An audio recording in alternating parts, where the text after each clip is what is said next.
The last time I attended a conference of the French History Society was in El Paso in 1992. I don't know how many of you here in this room were there on that occasion. I hope that I remember correctly what the conventions concerning commenting on papers amounted to, and that I hope in particular they haven't changed. So my apologies if in advance if I have been completely mistaken. I haven't tried to, as you will see very shortly, I haven't tried to comment on every important point raised by the two papers, but I hope at least that what I have to say will contribute to a discussion, and I hope we'll have enough time for a discussion. I think we ought to have, given that there were two papers rather than three.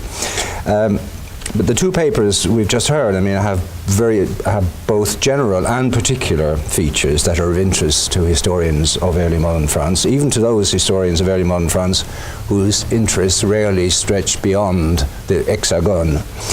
You could say the same for the subject under which the umbrella, if you like, on which they sail, namely clerical identities, which tends to stick to relatively well-known categories of secular clergy, regular clergy, in full church orders, no problems. Nobody else just really figures in it. So you don't on the whole talk about failed vocations, whether in groups or among individuals.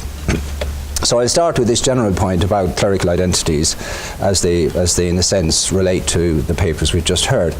The two papers' most common ground, I guess, is that they deal to different degrees with religious orders in or of early modern France. One of them, the Jesuits, have been very widely studied from a whole range of perspectives over the last few centuries. So there's hardly any point in repeating what historians have said about the Jesuits. By contrast, the Franciscans, who were probably more numerous than the Jesuits in the 16th and 17th centuries, in France anyway, the Franciscans seem to be the poor relations. And that's partly their own fault. I mean, the Franciscans had this tendency over the centuries of undertaking reforms and revivals that nearly always led to internal schisms and new breakaway branches of the Franciscan family. And that's often led to kind of real difficulty and confusion among historians when trying to identify Franciscans. I mean, which type of Franciscan are we talking about? And I think it's deterred research in certain ways.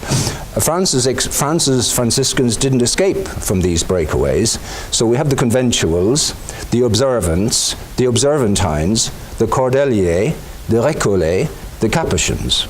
And as you can imagine, they didn't get on terribly well together either. Now that produces some of the material that we have as historians to talk about the Franciscans. The Jesuits, by contrast, seem to be unity itself. The only time there was ever any talk about a Jesuit breakaway in France was during royal or Gallican spats, rows with the papacy or with the superior general in Rome. There was a big fear in the 1680s during the Regal controversy or dispute that the French Jesuits might break away. But this was political rather than religious or internal to the Jesuits. It was political in its motivation, and it was mostly saber rattling, which never led to anything of any consequence. The reality was a Jesuit unity and a sense of unity, and therefore, and this is important I think, a thirst for power was assumed to be coeval with the Jesuits. And so many of the Jesuits' critics, especially in France, the Gallicans, the Parlementaires, later on the Jansenists, latched on to this sense of the Jesuits as a corporation. The Compagnie was a kind of corporation that was dangerous because it was too powerful, it was too unified, it was too determined to get its way. And even in the 18th century, when there were huge attacks upon the fourth vow of obedience to the papacy that the Jesuits took, in the 18th century, instead of that being presented as the Jesuits' submission to the papacy, it was interpreted as a Jesuit plot to dominate the papacy. As many Jesuits as possible should take a vow to obey the Pope in order to dominate the Pope, was basically what was being said. So there was plenty of scope for criticism of the Jesuits. And it carried on, you know, from the 16th century onwards. They're accused, especially by the Gallicans, of being hugely ambitious politically, trying to dominate the monarchy, especially through the confessorship, you know, after 1604, you know, which is an important date here as well. But as the 17th century progresses, another criticism of the Jesuit emerges, and is, you know, it's personified by the Jansenists, of course, is that the Jesuits, through their moral theology and so on, their laxist moral teachings, were corrupting Catholics and Catholicism. So corruption of a different type, or corruption of different types, perhaps, political and moral religious corruption, pervades the anti-Jesuit polemics of the 17th centuries. And in these attacks, as I've just said, the focus was always on the Jesuits as a single body, highly dangerous, highly disciplined, and subject, of course, and this really mattered in France, Gallican France, subject to foreign superiors. That was another issue. Foreign superiors based in Rome. Now this is, I think, a reasonably familiar portrait, but it's often disguised other elements of Jesuit behavior, and in particular, it's often disguised, it seems to me, a very high degree of personal initiative, willpower, and even sheer willfulness among individual Jesuits. Not necessarily cussedness, you know, I don't care a damn, so I'm going to do what I like as a Jesuit. It doesn't go that far, but a determination, nevertheless, by strong personalities to kind of, you know, break boundaries and follow one's own instincts. And this, of course, took all kinds of expressions, as you can well imagine. I'll just quote one to give you a sense of what I mean. In the decades that followed Henry IV's assassination in 1610, there were enormous controversies in France, as you can imagine, over royal authority, tyrannicide, the legitimacy of tyrannicide, and so on. And these debates were extremely dangerous and extremely heated. And the Jesuits played a major part in those. The Jesuits as authors played a major part in these disputations and kept them going, often publishing tracts on the subject that basically shot the Compagnie in the foot very often. And so in Rome, for example, the Jesuit superiors general and the advisors absolutely despaired of their French confrères, their insubordination, their pig-headedness in disputation, their inability and unwillingness to just keep their heads down and let the storm pass over. Rome did everything it could to silence its French Jesuits, but it didn't have the authority, it didn't have the power to do it. So although Jesuit writers in France were often defending papal power, they didn't hesitate to take advantage of the Gallican liberties when it suited them. Pretty obvious. So headstrong, perhaps wayward behavior was not confined to young novices like Lassalle. So we have to perhaps imagine the possibility of that this kind of headstrongness, or whatever you call it, was a product of long years of formation that produced adult Jesuits, headstrong or not. What does this have to do with today's topic, with Daniela's paper? Does it relate to Lassalle, for example, who is this ex-Jesuit or frustrated would-be Jesuit, I suppose probably the best way to describe him? It's clear, I think, from what we've heard, that he was a headstrong, ambitious individual, who, as Daniela mentioned, wants to go to China even before he'd finished his seminary formation. Was this usual or unusual among Jesuits? He clearly wasn't alone, as the Indipiter letters of petition that he wrote to Rome for China and Portugal. These letters were common enough, and from a quite early period of the Compagnie's existence. I mean, if only historian, or one historian, or all of us perhaps, could have been the fly on the wall as young Jesuits composed these letters, especially if it wasn't for the very first time, we might discover whether or not they were coached, Did they have a model? Did they have a pro forma indicata letter in front of them as they put pen to paper? It doesn't seem, from the outcome of Lassalle's efforts, it doesn't seem as if he had a pro forma, or if he had a pro forma, it was the wrong one for the wrong purpose, or perhaps he just ignored it and said what he wanted to say, which would suggest someone who was indeed headstrong and had the kind of, the kind of willfulness that he needed. Apropos of Jesuit behavior, therefore, individual behavior, over 30 years ago, Lynn Martin wrote a book in which he traced several cases of persistent insubordination among senior members of the Society of Jesus, which seems to me an interesting kind of point to make. Although he admits that you can't always know what the real story lying behind them actually was. The internal Jesuit correspondences between France and Rome often involved evaluations of individual members' capacities, and sometimes argued that their positive capacities to lead and to govern should be kind of allowed to override other characteristics. Now, characteristics not mentioned, but obviously negative characteristics that these people had.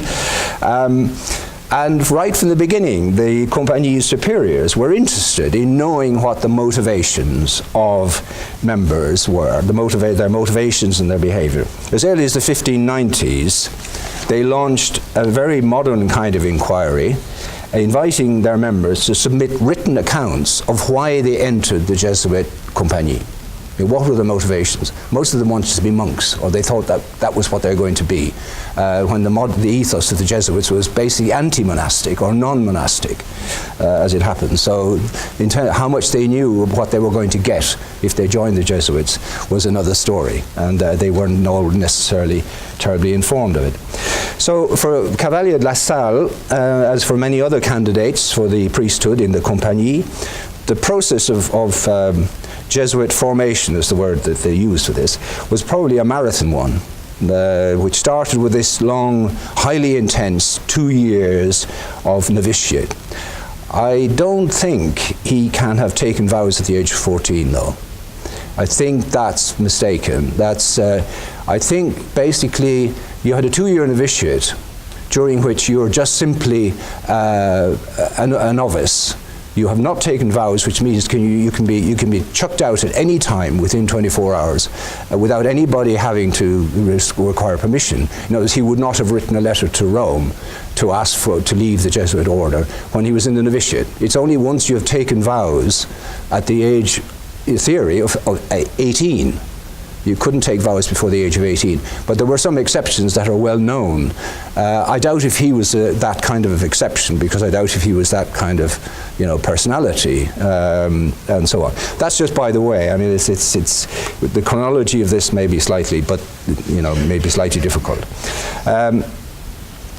Once they'd finished the novitiate, they had still 7 to 10 years, perhaps, to go before they got ordained. And it's hardly surprising, therefore, that some of them fell by the wayside, in inverted commas, during that 7 to 10 years. I mean, it's a long haul. No wonder people wanted to go to China and Portugal, perhaps, during it. So were they pushed, or did they just quit, disgruntled, or otherwise?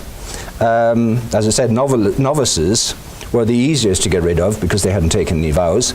But I suppose that those who quit disgruntled were the ones most likely to follow the example of Lassalle, who had remained a Jesuit 3 to 4 years after the novitiate, long enough, in other words, to have, perhaps developed an enduring hostility towards the Jesuits at the end of his membership. Ex-Jesuits could probably do more damage to the Jesuits' reputation than other critics from outside, beyond the Jesuits, especially as they could often reveal incidents or, events that the Jesuits would have preferred the general public not to know. Equally though, the Jesuits' very thorough methods of forming novices and future members meant that the Jesuits always had files on people. They certainly had the means to have files. Whether we take that literally or not is another story. Patricia Ranham's book, which came out a few years ago, Beginning to be a Jesuit, very interesting book, because it's an edition essentially with comment on it, with an introduction and so on. It's an edition of the instructions for the Paris novitiate, written in the 1680s, so it's a revised version of an earlier kind of guidebook. It's extremely revealing on the sheer scope for examination and cross-examination and self-examination among young Jesuits as they're working their way up clocking up the years in order to reach ordination. So it's not surprising that if men like Lassalle did attack the Jesuits later, the Jesuits certainly had the wherewithal to bounce back and discredit them, as they did with Lassalle. Without the specific and relatively rare kind of material that Daniela has used to construct her paper, it's difficult, of course, to get close to the inside story of even elite clerical practices and identities during this period. Equally, it remains difficult to generalize from even well-documented individual cases, because for all we know, those individual cases may be just one-offs. It's hard to generalize. There are so many questions you would like to know, whether is this particular or peculiar, is it common, or is it sort of, normal. More case studies, in other words, would seem to be the best way forward in a study like this, given the massive destruction of Jesuit archives and documentation otherwise. Finally, on Lassalle, his relatively short career in the New World was obviously the fulfillment of those ambitions that the Jesuits had denied him some years earlier. It's fascinating to see how quickly he slotted into the rivalries and politics of colonial expansion at the time, and to see how easily, of course, European rivalries, old European rivalries, could transfer to North America, especially as Lassalle arrived there just as the political status of New France was about to change quite considerably. After 1660, the dominant figure in French ambitions, colonial ambitions, was Colbert, who was no lover of the Jesuits, and whose extended family would include some very prominent Jansenists under Louis XIV. The use of Franciscan Récollets as rivals to the Jesuits in the New World is no surprise either, since the Récollets were both a recent Franciscan family and also a French Franciscan family, patronized right from the beginning by the Bourbon dynasty, by the Bourbon monarchies. The usual suspects, in other words, you might say, willing to help French colonial officials to checkmate the Jesuits. But the Jesuits' accusations concerning Lassalle and his mental state did stick, as Daniela has made quite clear, and they stayed with him for the rest of his life. Worse still, from his point of view, some of his closest collaborators, like Bernoux, were strongly inclined to believe those accusations, leading him to have to justify his behavior, and especially his failures to send regular reports, which Bernoux expected, or which Lassalle was expected to write, I guess. Hence all these peculiar apologies. His indirect admissions, or direct admissions even, of bad intervals and so on. It all sounds weirdly close and contemporary in some ways. Mental health problems galore. Now let me move on to Megan's paper, if I may. I doubt very much if I'm the only French early modernist here or elsewhere who knows far too little about the doings of France's Franciscans, both at home and abroad. Contrary to the Jesuits, they'd been entrenched in major cities and towns for centuries, and they were determined not to roll over. They were determined to keep their networks, keep their activities in the face of strong pressure from people like the Jesuits in the 16th century. Preaching, hosting confraternities, and teaching in university towns continued to be some among their most familiar activities. But we know even less about what the Franciscans did, how far they looked beyond France to the Mediterranean and across the Mediterranean. Medieval historians tend to be more aware of what Franciscans are doing in the Mediterranean. but historians of the early modern period on the whole haven't paid that much attention. So Megan Armstrong's brave foray into this history, into their activities under the early Bourbons, her foray is both useful, unusual, and very welcome. The wider framework, as we've been reminded of most of these 17th century activities, is the evolution of the French monarchy's attitudes towards the Ottoman Empire from Francis I through down to Louis XIV, both of whom acquired unwelcome notoriety for realpolitik because of the ways in which they either made alliances with the Ottoman Empire or refused to make war on the Ottoman Empire under Louis XIV, all of which was bound up with their anti-Habsburg policies and anti-Habsburg kind of stances. But these policies have been usually seen as abandonments of the crusading traditions, in which the French monarchy had played a major role, of course. However, that's not the full story, as we know. It seems that however much the monarchy might have engaged in realpolitik, those earlier traditions never died. France's wars of religion, to take one example, revived this prophetic crusading rhetoric and crusading aspirations, which Denis Crouzet and Megan herself have showed in great detail. And once the religious wars were over, French nobles under Mercoeur, the Duke of Mercoeur, who was the last leader of the Catholic League, they banded together and sort of set off to Hungary to sort of fight the good fight. And it didn't really get very far, but it didn't stop either, because in the 1660s they're planning another crusade, as it were, in Hungary.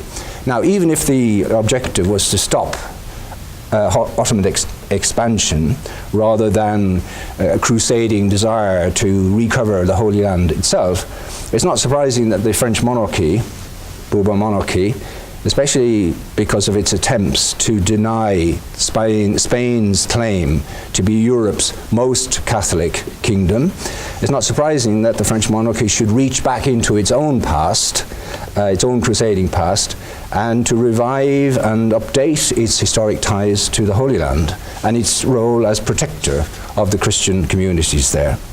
Other survivals from the earlier crusading activities are much less well known, possibly because they evolved over time without a great deal of publicity, especially if we take our point of departure the early 1340s, when the International Franciscan Order was confided with the custody of the holy places, and which the Franciscans, the International Franciscans, you might say, managed to keep in their grasp, despite the Bourbon-supported assaults upon their monopoly in the 17th century. Megan Armstrong's investigation of the key mechanism of the Christian custody of in the Holy Land strikes me as a very practical way of making sense of what's going on, in the 17th century, and especially as a way of explaining why older practices survived and older powers survived despite 17th century efforts to change. What she presents us with is this custody, which is a hybrid institution, because it's both Catholic and Islamic, if I'm not mistaken. It's subject to Islamic law, despite at the same time being a pilgrim institution. How did it work, and how did it work for so long? This must be where the Franciscans played the key role, and which in the long term was the key to their dominant position within the Christian presence in the Holy Land. They were also sufficiently entrenched, the Franciscans I mean, by the 16th, 17th centuries to be more or less impossible to remove from that key position. No doubt the French monarchy, after the capitulations of 1604, wanted to consolidate its position and its authority in the Holy Land, and wanted more of a grip on local institutions like the custody, that Venice, the kind of grip that Venice had never acquired, or never sought to acquire perhaps, in the previous centuries. The Bourbon recipe was simple enough. Use French clergy and don't use observant Franciscans. But France quickly found that it was up against the International Franciscan Order, who'd been around for a long time, And he was up against a brand new institution, the Roman Congregation for the Propagation of the Faith, officially founded in 1622, but operating before that, de facto. And both of these, you wanted an international clerical presence in the holy places, not a French, exclusively French presence there. The Bourbons' use of the Jesuits and the Capuchins to checkmate, to evict even the Franciscans, seems quite similar to the tactics used in North America in the same period, except that the roles are reversed. Here it's the Jesuits and the Capuchins who are the outsiders, the newcomers, and it's the Franciscans who are sitting tight in the driving seat in the Holy Land.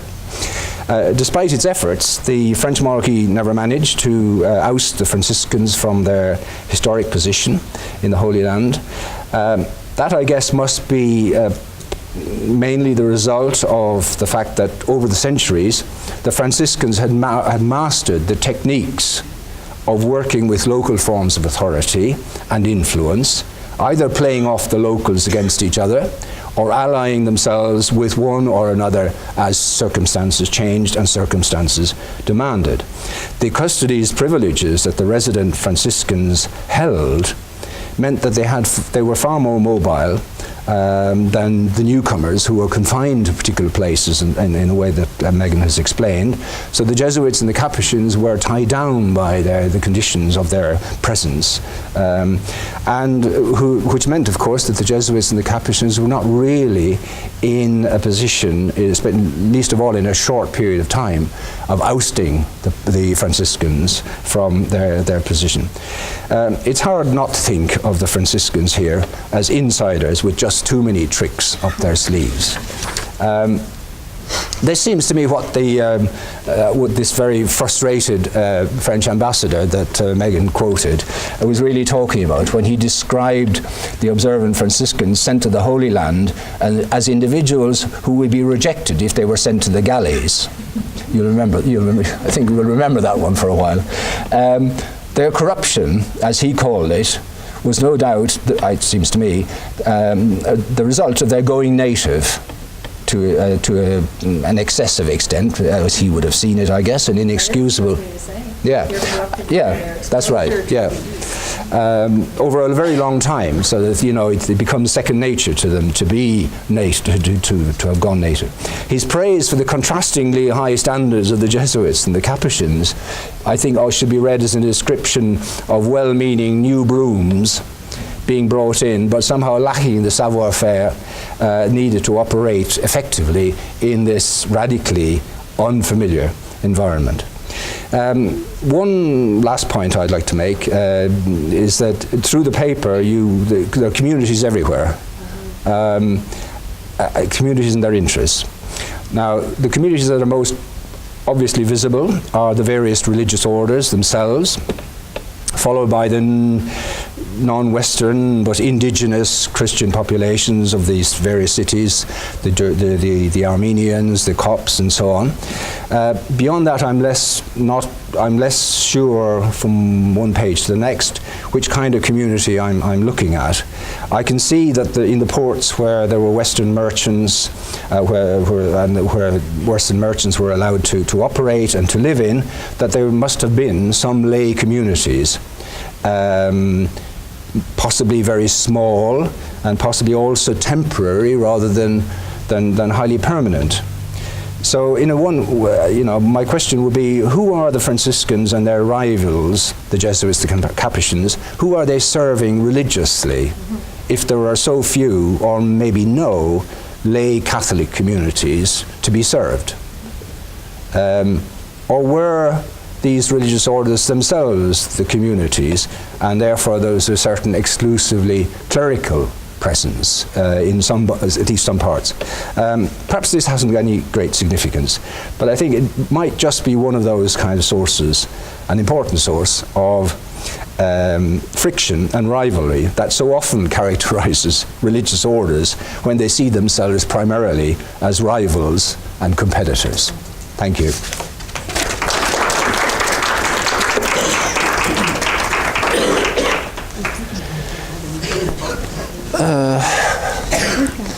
Right. I think we have plenty of time, don't we? For 10 minutes. 10 minutes or so for questions. I misread the time. Yeah. So, Max, Mac Holt.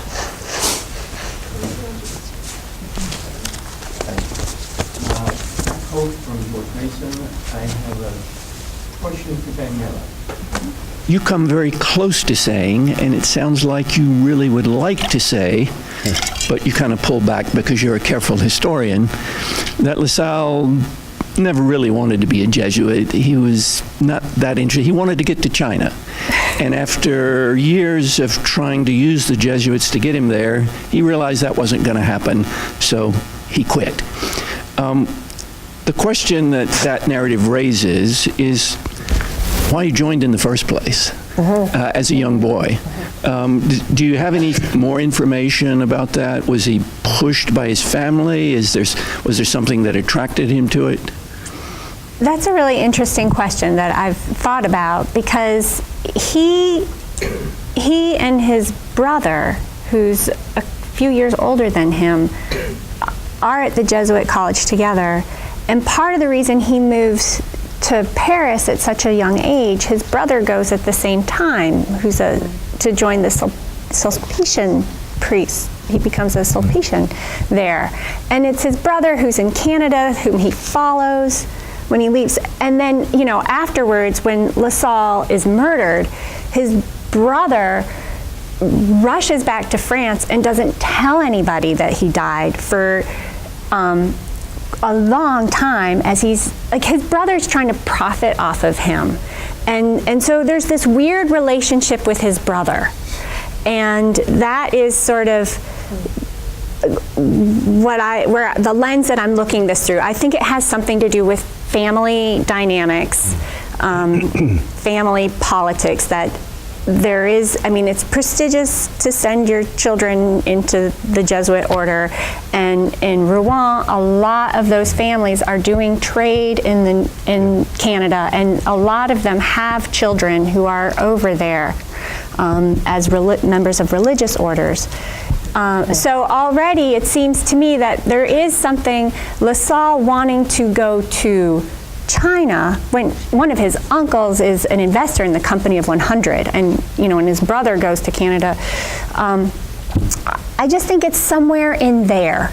It's maybe him at a young age seeking some independence from his family and their ambitions, and also, but I just don't know. But it's a good question. Brian Sandberg, Northern Illinois. I wanted to ask Megan a question about the French-led Catholic imperialism, and this is something we've talked about in previous conferences. And I get a sense, from studying similar issues from, the perspective of religious violence in the Western Mediterranean, nobles venturing out into it, that there is this, Bourbon impulse, that this is about the image of the monarchy, competition with the Spanish for leadership of Catholicism. But at the same time, I think that you might be able to make more, of your friars, as key actors here, because I see the same thing with the French nobles. Joe mentioned the Duc de Mercoeur, but there are lots of French nobles who are venturing out into the Mediterranean, and they do so sometimes supporting monarchical positions, but also by joining the Knights of Malta, joining the Cavaliere de Santa Stefano in Tuscany, and also by founding missions in southern France and other places. So internal and external missionizing, by various actors, supports this Catholic imperialism, I think, that you rightly identify. So I'm just wondering, how do you, position the Franciscans as actors and sort of maybe detach them a little bit from the mission of the monarchy and thinking about imperialism? Well, my Franciscans, the Capuchins obviously are Franciscan. I didn't even get into that divide. My Franciscans are some of them are French, but the majority are Italian or Spanish. So I sort of detach them from a Bourbon agenda in particular, I can't detach them from any of this, but what I would say is this. First of all, thank you for raising what you said, because that's so incredibly helpful. And I was going to ask you whether you know the Order of the Holy Sepulchre, because, I'll make that point first and then I'll come back to what you're saying, because you may know it's a confraternity full of nobles. A lot of it starts to become dominated by French nobles and diplomatic officials by the 17th century. And so I have, just on the other side of making that case for Bourbon imperialism, a lot of them are going by Jerusalem, getting knighted in the Holy Sepulchre, which is what you have to do. The ritual only takes place in the Holy Sepulchre, as you know. And then they're either on the way to the Ottoman port or they're on the way back. So there's this kind of interesting movement of officials, French officials, going through Jerusalem as part of their cycling through on diplomatic business. And then they write pilgrimage treatises or travel accounts in which they talk about it. And their French identity is very, very strong. Their Bourbon identity, I've got two knights who, I did a paper a while ago, who in 1661, they publicly upbraid the Franciscan custos because he let a Spanish preacher give a sermon, and the sermon was praising Spain first and then France second. Well, Spain gave a lot more money, frankly, to support the mission, so they had it right. But what was interesting is it happened just as he was about to perform the knighthood, so it became this international incident. But what I think is very interesting is that there's something in which, to be attached to the Bourbon monarchy, there seems to be a self-consciousness about their Catholicism, as a French Catholicism, I would even argue, maybe to rival a Spanish Catholicism. And so I think that has to be kind of understood, and it's even shaping where Jerusalem fits into that.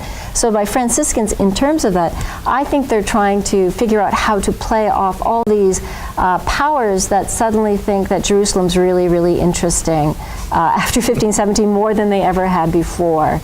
And I think there are a lot of reasons why Jerusalem's interesting. I think my point about saying access to Ottoman authorities, I think, is very important. I think we often forget that France is not an equal partner in that relationship. France is as far as the Ottomans are concerned, they're lucky to have access. They're very useful. They will give them privileges the way they give other less powerful, less important allies. And so it's a relationship, but it's an unequal relationship. So the Bourbons, I think, are very aware that they need to find ways in. That's just my read of it. So thank you. That was enormously helpful. Can I talk more to you after? Okay. Megan. Greg, a question. I'm wondering how all this changed when a French candidate became King of Spain after 1701. I guess I ended in 1700 just in time. You did it. You escaped. I've been very aware that my chronology is artificial, especially by 1700. That's a very good question. What I see so far, and obviously I had to cut it off at some point. And to me, 1517, I'll be honest, was my most important date, because I find it interesting, that historical synchronicity, that you have the Reformation, the Ottoman conquest, and my friars. The world is shifting. So by 1700, I'm already feeling uncomfortable. I need to ask myself that question. But I would say that I see a lot of the same stuff still happening in the first decade after.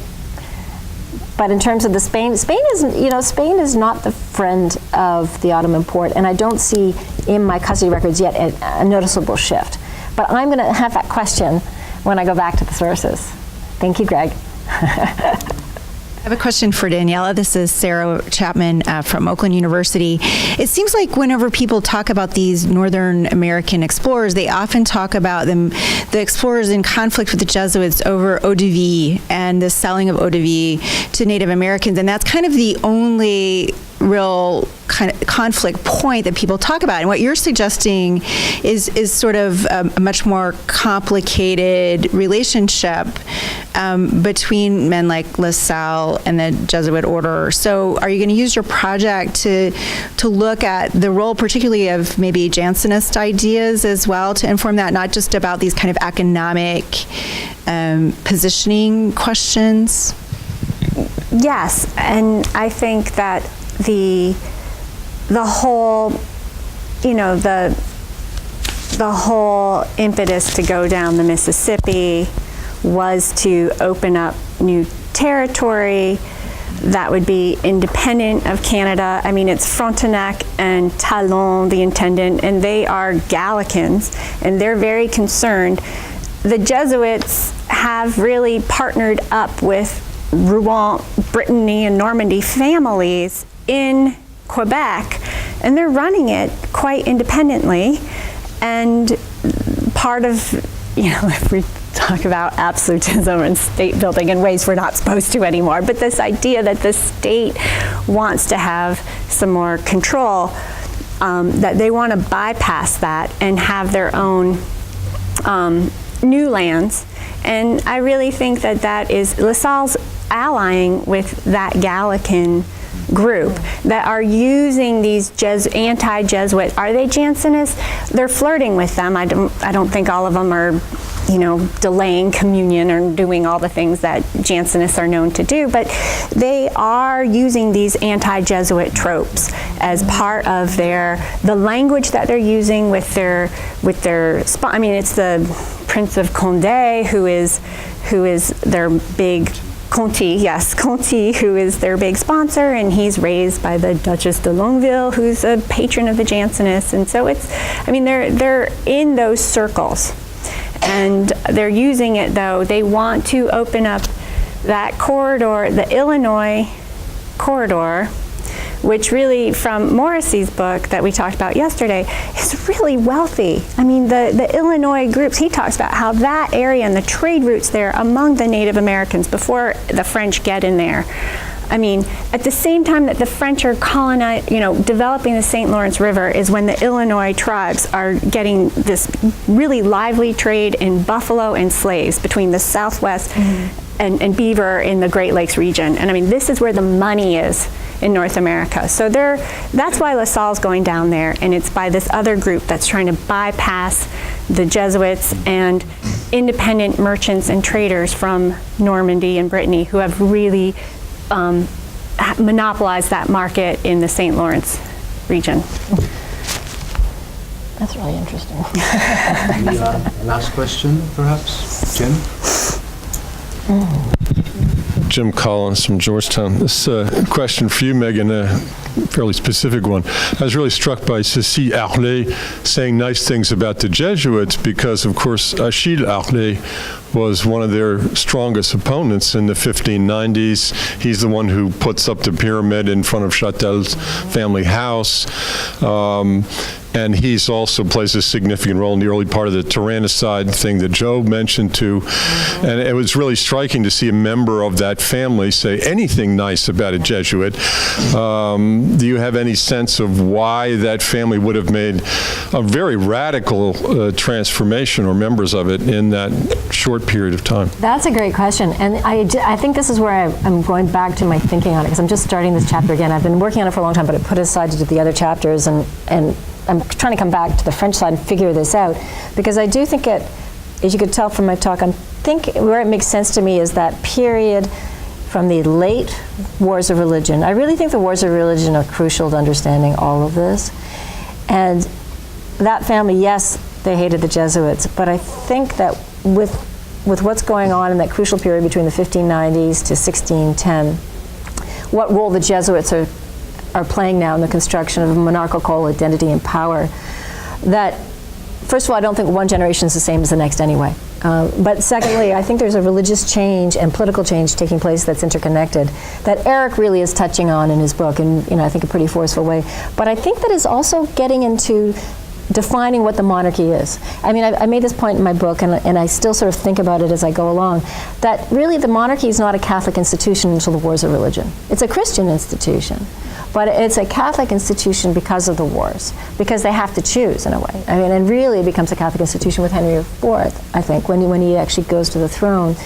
And I think that, Henry IV is begins the process of carefully constructing it, or very, very insistently, as a Catholic institution, and so I think in that mind, the Jesuits are brought in during the early 1600s as a way of constructing that image. I think Eric makes that case. I think that's how they're being used when they leave as well. And I think that language, the fact that, I didn't mention it in the paper, but they talk about them as our religious. So I think the fact that they're French religious And this is what Joe brought up. And I thought, but the Recollects is another really good example. I think there's something about the fact that this confessionalization is a process of regionalization of the religious as well, that somehow becomes a way of thinking about it. So I don't think it's always all or nothing. But I do think that Jesuits take on a new meaning and function in Bourbon politics that maybe we need to think about. Does that help at all? In terms of that specific family, I avoided your question, partly because I don't know the specific answer yet, but I'm thinking about it. And I will get the real answer for you the next year. But thank you. I think that's probably it. So thanks again to